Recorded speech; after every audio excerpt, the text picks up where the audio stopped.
ያየው መጀመሪያ በህልሜ ማለት ነው። እንግዲህ መጀመሪያ ሁለት ጊዜ ያየውና አንድ ጊዜ ያየውና ከዛ በሁለተኛውም ስንሳፈፍ ሰዎች ይጠይቁኝ እንዴት ነው የምትንሳፈፈው ሲሉኝ ተናገርኩ ማለት ነው። በህልሜ ነው የምናገረው።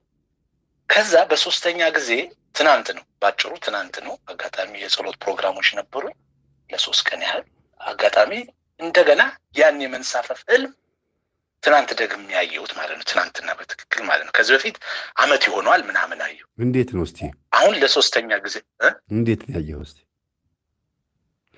በቃ ልክ ይሄ በፓራሹት እንደሚሄዱ ተንሳፈ መሄድ እጄን ዘርግቼ ተንሳፈፋለሁ። በቃ ዝም ብሎ በአየር የሚንሳፈፋል አይደል? እንደዚህ በፓራሹት የሚሄዱ እግሬን እጄን ዘርግቼ እሄዳለሁ ማለት ነው።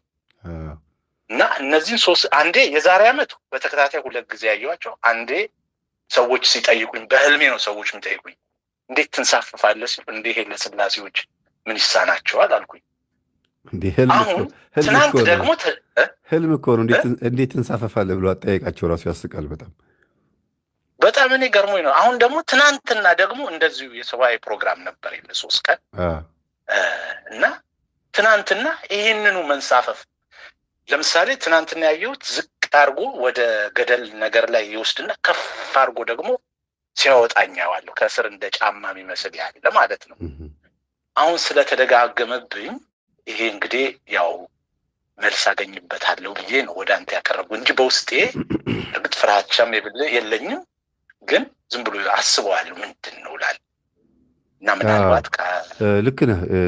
አንደኛ ከጸሎታ አንጻር ያለህን ጥያቄ ወይም ለእግዚአብሔር የምታመለክተው ማንኛውም ማመልከቻ ተቀባይነት አግኝቶ ሊሆን ይችላል። ምንም በዙሪያ ምንም ነገር ከሌለና ወደ ላይ የምትንሳፈፍ ከሆነ ነፍስህ ያለችበት ሁኔታ እንዲሁም ደግሞ ከስጋ ይልቅ መንፈሳዊ ነገሮች ላይ ትኩረት ማድረግህን ማሳያም ጭምር ነው። ከስጋ ይልቅ መንፈሳዊ ነገሮች ላይ ትኩረት ማድረግህን፣ ሌላው ብዙ ነገሮችን ማስተዋል መጀመርህን።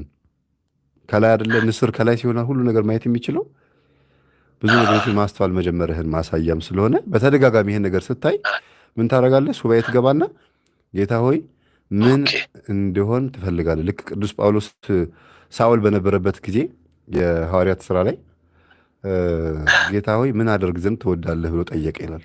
ተሸነፈ፣ ተማረከ፣ ተንበረከከ፣ ከፈረስ ላይ ጣለው ይላል በደማስቆ አካባቢ እና ከፈረስ ላይ ሲጥለው አንተ ማን ነህ ሲለው የምታሳድደኝ የናዝሬቱ ኢየሱስ ነኝ አለው። እና የዛን ሰዓት ምን አደርግ ዘንድ ትወዳለህ ብሎ ቅዱስ ጳውሎስ ወዲያውኑ ይህን ጥያቄ ጠየቀው። ወዲያውኑ ራስህን መስጠት አለብህ። በእኔ ላይ ምንድን ነው መስራት የምትፈልገው እግዚአብሔር?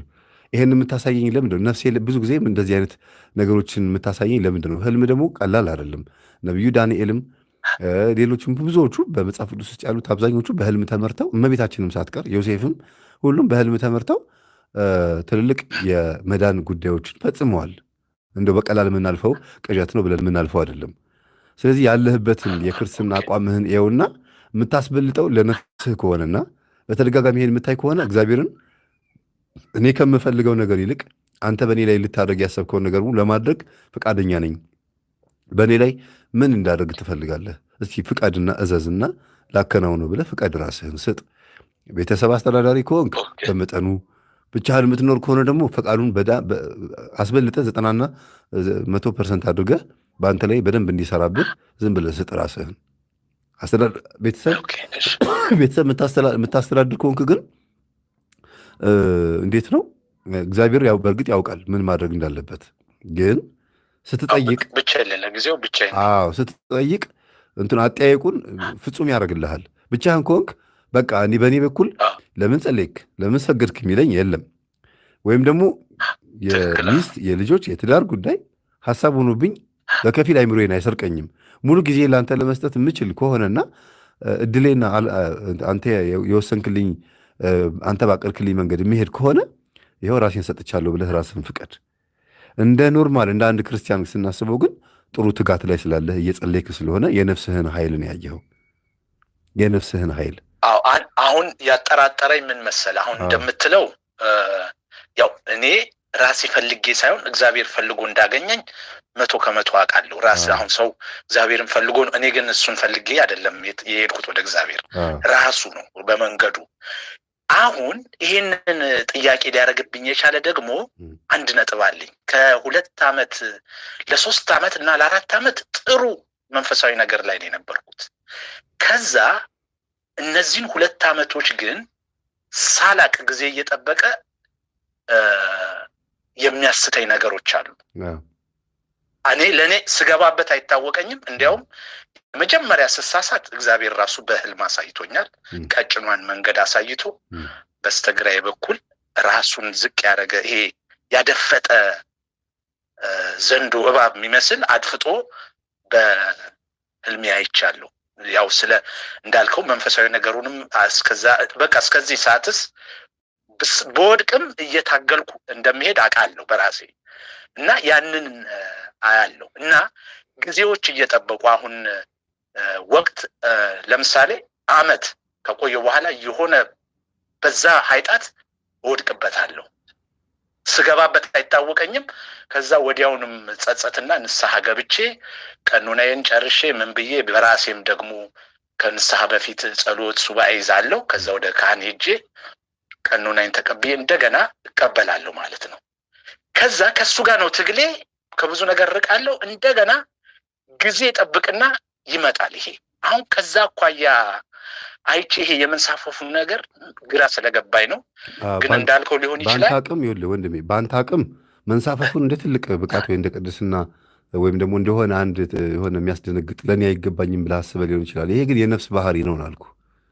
አሁን እኮ እግዚአብሔር ምልክት ነው የሚያሳይህ እኮ ምልክት እንደተመረጥክ ወይም ደግሞ እንደሚፈልግህ ልጁ እንደሆንክ አንድ ቤተሰብ ቢያሳይህ፣ ግን አንተ ጥፋተኛ በጣም አስቸጋሪ ብትሆን በእሱ ልብ ውስጥ ያ ነገር እንዳለ ሆኖ ጥፋተኛ የምታጠፋው ጥፋት ግን ወደ አባትህ ቀርበህ እንዳታወራ አንተንም ያሳፍርሃል። አባትህም ደግሞ በምታጠፋው ጥፋት ምክንያት ባይሰርዘውም ያንን ጉዳይ ለጊዜው ግን ያቆምብሃል እና ኃጢአት በመሃል ሄደህ ኃጢአት ላይ መውደቅህን ሳይሆን ማሰብ ያለብህ እግዚአብሔር ሁል ጊዜ በመጣህበት ሰዓት ተረክ አድርጎ ሊያስነሳ የሚችለው ኦን የሚደረግ በተኑን ነክተኸው ህይወትህን ማስቀጠል የምትችልበት ግን ደግሞ በድግግሞሽ ራስህን ደግሞ ወደ አደጋ ልትከት የምትችልበት ህይወት ውስጥ ደግሞ ገብተህ አንድ ቀን የተሰጠህን ጸጋ እግዚአብሔርንም ገነትን የመሰለ ቦታ እግዚአብሔርን የመሰለ ጌታ አጥተህ የምትጨነቅበት ጊዜ ሊመጣ ስለሚችል ከአሁኑ በተሰጠህ እድል ተጠቀምበት ነው። ይሄ ደግሞ ለአንተ ብቻ እንጂ ከሌላ ሰው ጋር የሚያገናኘው ነገር አይደለም። ለራስህ ነው። በቃ አንተ ያለህበትን ሁኔታ የሚያሳይ ነፍስ ባህሪዋ እንደዚህ ነው። በቃ ስጋ አይንሳፈፍም። ግራቪቲ የሚባል ነገር አለ። ነፍስ ደግሞ ትንሳፈፋለች። ስለዚህ ህልም ደግሞ የነፍስ ጉዳይ ነው። ነፍስ ስትፈልግ ጠጅ ቤት፣ ስትፈልግ ድራፍት ቤት፣ ስትፈልግ ቤተክርስቲያን የሆነ ቦታ ሄዳ እንደ ስጋ ማንነት ስጋ እንዳጣበቀባት ባህሪ እንደ ኃጢአቱ ነው ነፍስም ማታ የምትጨነቀው። እንደ አጋንንቱም ደግሞ ፍላጎት ስጋ በዋለበት ቦታ አፍሶት የመጣው አጋንንት ነፍስን ማታ ሲያስጨንቃት ያድራል። አንተ ደግሞ መንፈስ ቅዱስን አፍሰህ ከሆነ ስትንሳፈፍ ታድራለህ። ስለዚህ እግዚአብሔርን አመስግነኸው ፍቀድ በእኔ ላይ የፈለግከውን አድርግ በለው። ወደሚቀጥለው ጥያቄ እንግባ።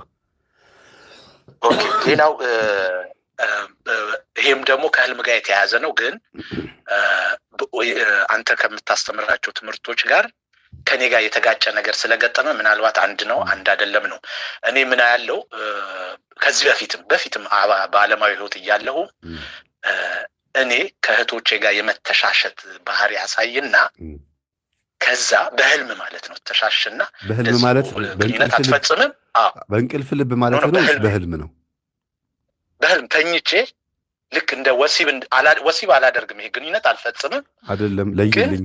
በእንቅልፍ ልብና በህልም ይለያያል። ህልም ማለት በህልሜ ውስጥ ከእህቴ ጋር ያደርኩ ይመስለኛል ነው ወይስ በእንቅልፍ ልብ?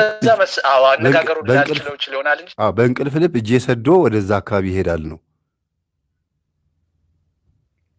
እኔ እንግዲህ ህልም መሰለኛ ሌሊት ነው ማየው። እንደ ህልም ነው ማየው።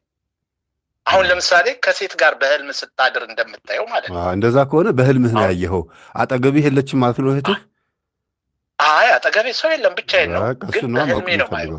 እሱን ነው እኮ በቃ። ኦኬ እሺ። አዎ። እና ከድሮ ምንም መንፈሳዊ ነገር ሳላቅም አይና ግን ከማያት ጋር ሳይሆን እህቴ ጋር ሳይሆን ሶስት እህቶች 4 እህቶች ነው ያሉኝ።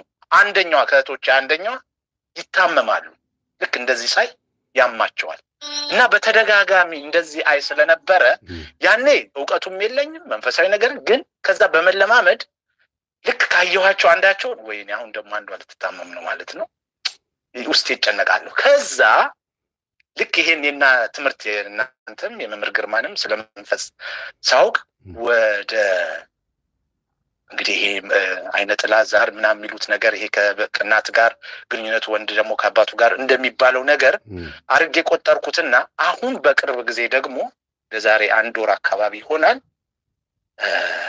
እንደዚሁ ልክ አንደኛው እህቴ ጋር እንደዚሁ በህልም መተሻሸትን ነገር ሳይ ልክ በሳምንቱ አንዷ እህቴ ደውዬ አጋጣሚ ስደውላት አሞኝ እንደዚህ ትለኛለች። ስትለኝ ይሄ እንግዲህ መጠየቅ አለብኝ ብዬ ነው አሁን ወደዚህ ያመጣሁት ማለት ነው። ከምን ጋር ነው የሚተያያዘው? ይሄ ከዛር ከምንለው ጋር ወይ አይነ ጥላ ከምንለው ጋር ነው የሚተያያዘው ወይስ አልገባኝም ማለት ነው። በመጀመሪያ በትክክለኛው መንገድ እህትና ወንድምን ወይም ያክስት ልጅና ያጎት ልጅን ወይም ደግሞ አሳዳጊዎች ዘመድ ቤት ውስጥ ሴት ስትመጣ የሚስትም የባልም የምንም ብቻ በስጋ ዝምድና መካከል የሚደረግ መዳራት ወይም መተሻሸትም ሴሰኝነትም ዝሙትም አመንዝራነትም ሴሰኝነትም እነዚህ በሙሉ ከተፈጸሙ የጠቋር መንፈስ ነው የሚፈጽመው። ይሄን የሚያደርገው ጠቋር በዝምድና መካከል እንዲህ አይነት ነገር ማድረግ ስራው ነው።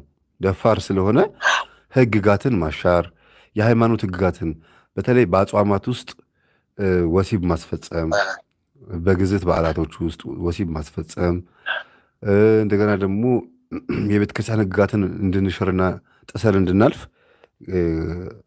ማድረግ፣ መዳፈር፣ ሃይማኖታዊ ነክ ነገሮችን መዳፈር፣ ግድ አለመስጠት እንዲያ የጠቋር ስራ ነው። ልክ እንደዚህ ሁሉ ደግሞ በኢትዮጵያ ኦርቶዶክስ ተዋሕዶ ቤተክርስቲያን አስተምህሮ መሰረት በሌላም እምነትን ብታየውና በማህበራዊ ኑሮን ብታየው ወንድምናት ወይም ዘመድና ዘመድ ወሲብ አይፈጽምም፣ አይጋባም። ግን ይሄን የሚያደርገው መንፈስ በአንተ ውስጥ ሆኖ ስልጣን ካገኘ ማለት ቤት ውስጥ ባዕድ አምልኮ ይመለክ የነበረበት ቤት ውስጥ ከሆነ ያደጋችሁት ነፃነቱን አግኝቶ ያኔ በልጅነት ጉዳዩን ሊያስጀምረው ይችላል። በእህትና በወንድም መካከል በዝምድና መካከል ሊያስጀምር ይችላል ይሄንን ነገር።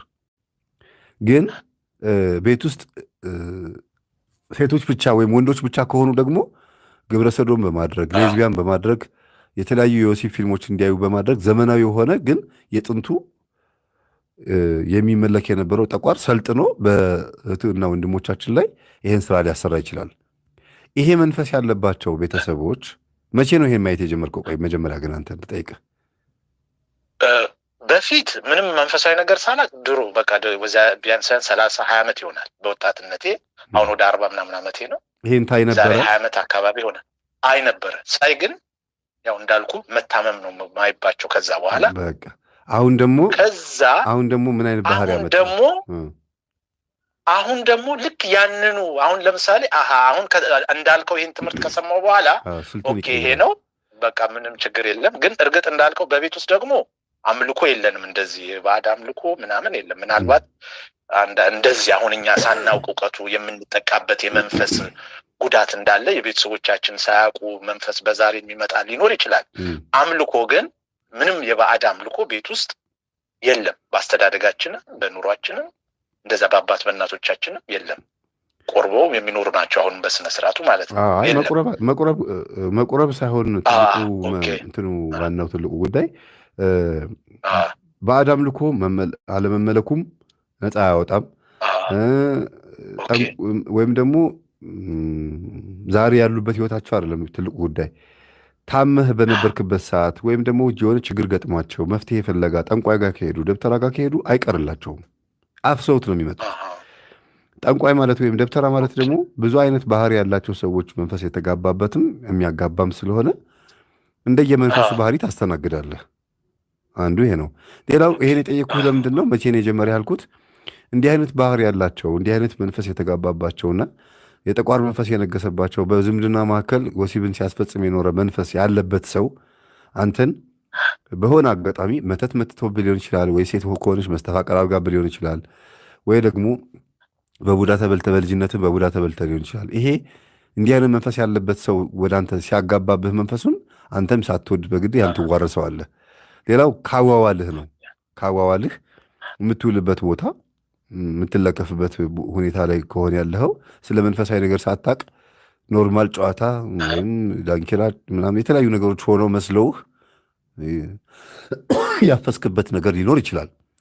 ግን እዛ ውስጥ ሳንገባ እንደ ሀሳብ ያዘውና ይሄንን ወደ እንትኑ ስመጣልህ እህቶችህ ይታመሙ የነበሩት እና አንተ በሌሊት ከነሱ ጋር ስትነካካ አድረህ በእንቅልፍ ልብ ወይም በህልም እነሱ ደግሞ ሲታመሙ የነበሩት ከአባትህ የመጣ የዚህ አይነት መንፈስ ያለበት ወደ አንተ የተዋረሰ አንተም ለወደፊቱ ልጅ ብትወልድም ፍቅረኛ ብትይዝም በዚህ አይነት ባይሆንም በተመሳሳይ በሚመስል ሌላ አይነት አካሄድ ህመምም ቢሆን ንጭንጭም ችግርም ሊፈጥር የሚችል መንፈስ ነው አንተ ውስጥ ያለውና እህቶችህን ጋር መጥቶ የሚያሳምማቸው እናንተ በቤተሰብ ውስጥ ያለ መንፈስ ከአንተ ጋር ስላለ ነው። ከአባት ይመጣል ብዙ ጊዜ እንደዚያ ነገር ከአባትህ የመጣ አይነት ጥላንተ ላይ ካለ አባትህ እንግዲህ ግልጽ ነው። ስምህን አልጠራሁም ማን እንደሆንክ ስለማይታወቅ ብናወራ ችግር የለውም። ችግር የለም። ትምህርት ነው። አባቶቻችን አንዳንድ ጊዜ ከስራቸው ጸባይ፣ ካዋዋላቸው፣ ከባህሪያቸው ከሆነ ነገር ብቻ አንጻር ከሚስታቸው ውጭ ሌላ ቦታ የሚሄዱ ከሆኑ ወይም ደግሞ ሴት የሚወዱበት ሁኔታ ካለ ያ ነገር ቀጥታ ከአንተ ጋር ይገናኛል። ለምን? ወንድ ስለሆንክ ከአባት ነው የምትወርሰው። ህግ አይደለም። በእርግጥ ግን ብዙ ጊዜ የዝሙት መንፈስ ከአባት ነው የሚመጣው። ኃይለኝነት፣ የዝሙት መንፈስ፣ ድርቅና ምናምን የሚባሉ ይሄ ኩራት፣ ግርማ ሞገስ የሚባሉ ነገሮች ከአባት ይወረሳል። ወንድ ልጅ ሆኖ ከእናቱ የሚወርሰው ብዙ ጊዜ አብሮ ከእናቱ ጋር ሲርመጠመጥ ያደገ ልጅ ከሆነ ነው። አብሮ ከእናቱ ጋር እዛው ቤት ውስጥ የማይወጣ ከሆነ የአእምሮ ዘገምተኛ ከሆነ ወይም ደግሞ ብቻ በሆነ በስራ አጋጣሚ ከእናቱ ስር የማይለይ ልጅ ከሆነ የእናቱ መንፈስ ሊጋባበት ይችላል። በተለይ ቡዳ ነው የሚጋባው ከእናት ጋር በብዛት። ለምን? በስስት ነው የምታየው። ታበላዋለች፣ ታጠጣዋለች፣ ገላውን ታጥበዋለች። ሁልጊዜ ከእሱ ጋር ስለምትሆን ልጇን ለምን ወደደችው፣ ለምን ወልዳ ሳመች፣ ለምን ዘርታ ቃመች ብሎ ተናዶ መንፈስ ከእናት ወደ ልጅ ሄዶ ያጠቃልና ብዙ ጊዜ ከእናት ወደ ወንድ ልጅ የሚመጣው አብሮ በመዋል ነው። ግን ይሄ አሁን አንተ ጋር ያለው ግን ከአባት የተወረሰም ሊሆን ይችላል። እንግዲህ ሊሆን ይችላል ብለህ አንተ ነህ የምታውቀው። ቆይ ላቋርጥህና አባቴ አጋጣሚ ሆኖ ከሌላ እንግዲህ ድሮ ለእናቶችም አያውቁም አባቶችም በፍረት አይናገሩም እንጂ ያው ንስሐ ሲገባ ነው የተናገረው እንጂ ከዚህ በፊት ከሌላ ሴት እናቴ ሳታውቅ ወልዷል። ልጆች አሉት ከሌላ ማለት በስ ከእናቴ ውጪ በጎን የሚወልዱ አሏል። እሺ እየሰማሁ ነው ወንድሜ፣ እየሰማሁ ነው።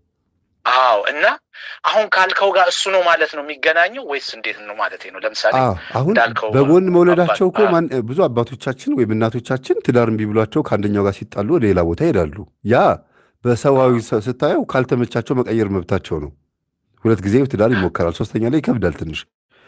ግን ምንድን ነው ምንም አልክ በጨዋነትም ሄድክ በምንም ሄድክ መዋረሱ አይቀርም ከሌላ ሰው።